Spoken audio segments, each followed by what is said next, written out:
Big pass Tamil season 9 பாரு hot சீட்டில் வச்சு சேவ் பண்ணியிருக்காங்க. கொஞ்சம் ஜஸ்ட்டு மிஸ்ஸு, வெளியில் போயிருப்பா பாரு. கமருதீனை ஃபஸ்ட்டு சேவ் பண்ணியிருக்காங்க. வேறு மாதிரி ப்ளே பண்ணுறாங்க பார்த்தீங்களா ஃப்ரீ டாஸ்க்கு முன்னாடி. லைக் பண்ணிட்டு வீடியோ பாருங்கள், கண்டிப்பாக சப்ஸ்கிரைப் பண்ணிட்டு வீடியோ பாருங்கள் ஃப்ரெண்ட்ஸ். தலைவன் வந்து கார்டோடு வந்துட்டான். ஆக்சுவலி அவங்களுக்கு தெரியாது உள்ளவங்களுக்கு 2 எவிக்ஷன்னு. கார்டோடு வந்தோடனே கார்டில் யார் எவிக்ஷன்னு தெரியாது பாருங்கள். சரி, ஒரு எவிக்ஷன் மட்டும்தான் இருக்கும் போல் அப்படிங்கிற மாதிரி நினச்சாங்க. ஏன்னா சனிக்கிழமை வந்து யாரையும் எவிட் பண்ணலை. ஸோ அதனால் வந்து இந்த எபிசோடில் ஒன்று தான் இருக்கும் அப்படிங்கிற மாதிரி நினச்சாங்க.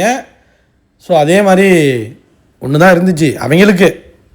இந்த கார்டில் ஒன்று தான் இருந்துச்சு. அதுக்கு முன்னாடி ஃபஸ்ட்டு சேவ் பண்ணிட்டாருங்க. யாரை? அமித்தையும் கமருதீனையும். கமருதீனை சேவ் பண்ணது ஓகே. ஸோ ஃபஸ்ட்டு தனியாக சேவ் பண்ணியிருக்கணும் கமருதீனை. அமித்தை சேவ் பண்ணி ஒரு பயனுமே இல்லையே. அந்த ஆள் எதையும் ஆட மாட்டான். ஓகே, இப்போ ஆடுறது தான் கரெக்டுன்ட்டு போய் உட்காந்து சாண்ட்ராட்ட போய் கேட்டுக்கிட்டு உட்காந்துருப்பான், கதை கேட்டுக்கிட்டு. நல்ல மனுஷன்தான், இல்லைன்னு சொல்லலை. கேமு சுவாரஸ்யமாக மாற்றணும்ல. அடுத்த வாரம் ஒன்றும் கிடையாது. அடுத்த வாரம்லாம் ஃபுல்லாக அழுதுகிட்டு சென்டிமெண்ட்டு எமோஷ்னலு இதில் ஏதாச்சும் ஒரு கண்டென்ட் உருவறதுக்கு தான் பார்ப்பாங்க. எவனை வச்சு கண்டென்ட் பண்ணால், எந்த ஃபேமிலியை வச்சு கண்டென்ட் பண்ணலான்னு தான் பார்ப்பாங்க ஒழிய. ஸோ எதுக்கு இப்படி சேவ் பண்ணியிருக்காங்கன்னு தெரிலங்க. அடுத்த 2 பேரை சேவ் பண்ணுறாங்க, கனியும் சாண்ட்ராவையும். 3வது 4வதாக சேவ் பண்ணுறாங்க கனியும் சாண்ட்ராவையும். என்ன ஓட்டு இருந்துச்சு? ஒரு ஓட்டும் கிடையாது. கேவலமாக பண்ணுறாங்க இவங்க. அமித்தை கொண்டு போய் ஃபஸ்ட்டு சேவ் பண்ணி விட்றாங்க, சாண்ட்ராவை சேவ் பண்ணுறாங்க, கனியை சேவ் பண்ணுறாங்க. ஏண்டா டே, திவ்யாவையும் பார்வையும் கொண்டு போய் கடைசியாக உட்கார வைக்கிறாங்க. ஹாட் சீட்டில் பார்த்தீங்கன்னா திவ்யா இருக்குது.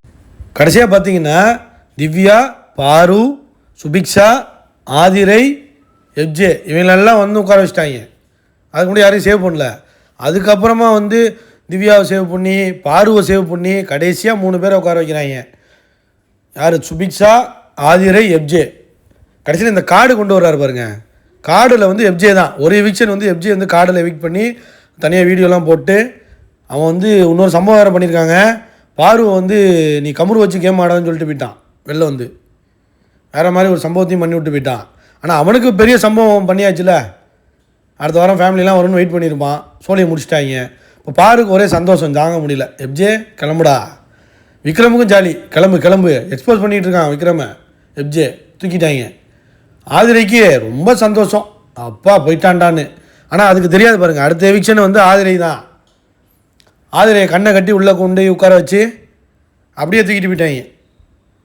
முடிஞ்சு. ஃபேமிலிலாம் வரும், என்னென்னமோ பண்ணலான்னு பிளான் பண்ணியிருந்தாங்க. ஸோ டீம் வேறு மாதிரி. 2 பேரும் போயிருங்க, நீங்கள் தேவையில்ல.